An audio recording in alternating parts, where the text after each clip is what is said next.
Romans 9 again, verse 8. This means that it is not the children of the flesh or the children of God, but the children of promise are counted as offspring. Verse 9 onwards, okay? For this is what the promise said. About this time next year, I will return and Sarah shall have a son.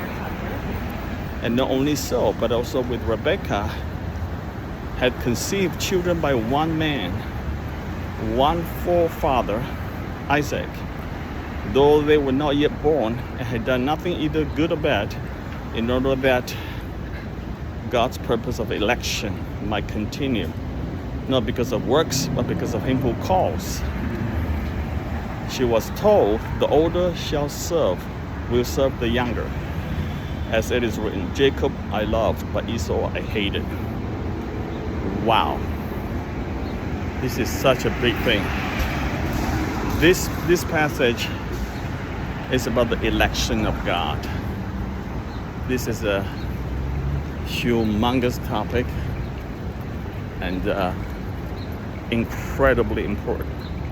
Without understanding and knowing and understanding the doctrine of election, it is hard to understand who God is and what God does. I can tell you from personal experience, this is one of the subjects that most evangelical churches don't preach. Do not touch the subject of election. If you want to know more about this election, I suggest you go to PCA, Presbyterian Church of America. Or Reformed Baptist. They will occasionally, sometimes, or they've been knit into the messages, the election, eternal election. Election is election is predestination.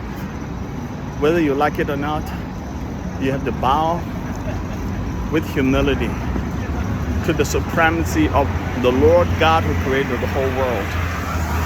And he alone holds all eternal power. He does what he likes based on his most wise and kindest holy counsel for all eternity. This election happens before the world was created, before the foundation of the earth, before Garden of Eden happened, before Genesis. You can imagine that all this election has taken place before Genesis chapter 1. Okay, so rightfully Paul writes that, even before they were born, they've done nothing good or bad. They've done nothing good or bad in order that God's purpose of election might continue. So God already predestined. He already decided. We can't question that. We can't totally understand that because he foreknows everything. He knows everything before you were born. So he knows, but his decision is not based on his foreknowing. That's what my stand before, which is wrong. The Bible verses clearly says God foreknows, God predestines, and he foreknows. But predestines is independent of foreknowing. All right? So, in order that God's purpose of election might continue, not because of works, but because of him who calls. The calling of God is really, really important. Really, really powerful. Okay, so that God's purpose may prevail. So you can be such confidence. Everything that happens in the world today, he's totally in charge. I'm actually writing a paper on this.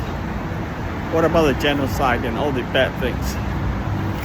A simple answer for that, he permitted it, okay? It didn't catch him by surprise. But some of them, seeming bad things, is the works of God through the means of evil to shake up his people, like exile of Israel to Babylon, which I just preached last Sunday. Through that, God already planned. God used Nebuchadnezzar to take Israel into exile to mold them and shape them. And after 70 years, God told them, I'll bring you back to the land of promise. It's very clear. It's all very clear, okay? Because of him who calls. He was told. She was told the older will serve the younger.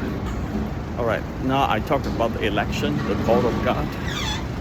That second video, 6 minutes done. I'll continue the third video.